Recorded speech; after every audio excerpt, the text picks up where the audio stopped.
Coronavirus adalah kumpulan virus yang menginfeksi sistem pernafasan. Pada banyak kasus, virus ini hanya menyebabkan infeksi pernafasan ringan seperti flu.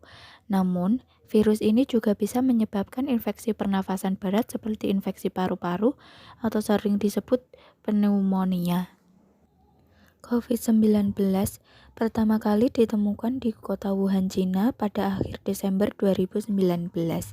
Virus ini menular dengan sangat cepat dan menyebar hampir ke semua negara, termasuk Indonesia, hanya dengan waktu beberapa bulan saja.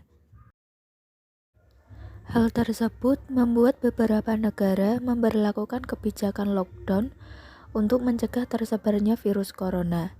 Di Indonesia, pemerintah menerapkan kebijakan pemberlakuan pembatasan kegiatan masyarakat atau PPKM untuk menekan meluasnya virus ini.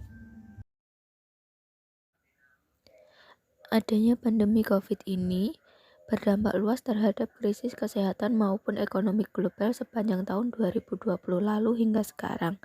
Dari sisi ekonomi, dampak COVID-19 terlihat dari penurunan laju pertumbuhan ekonomi global. COVID-19 tidak hanya berdampak negatif pada penurunan pertumbuhan ekonomi di negara berkembang saja, melainkan juga perekonomian di negara maju. Sebagai negara maju, bahkan terperangkap resesi ekonomi yang cukup dalam.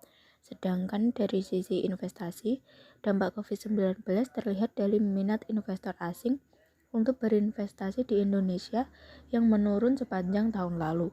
Kondisi ini sejalan dengan kelemahan ekonomi global yang terdampak oleh COVID-19.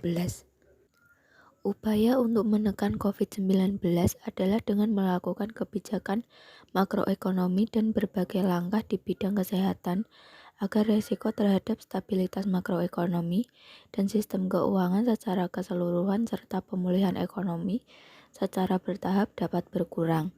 Apabila penanganan kesehatan itu membuahkan hasil, maka perekonomian Indonesia diperkirakan akan membaik.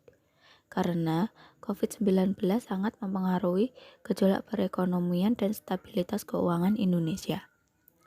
Langkah lain yang dilakukan pemerintah adalah dengan menghimbau semua warga masyarakat agar mematuhi protokol kesehatan agar COVID-19 segera berakhir dan perekonomian kembali seperti semula.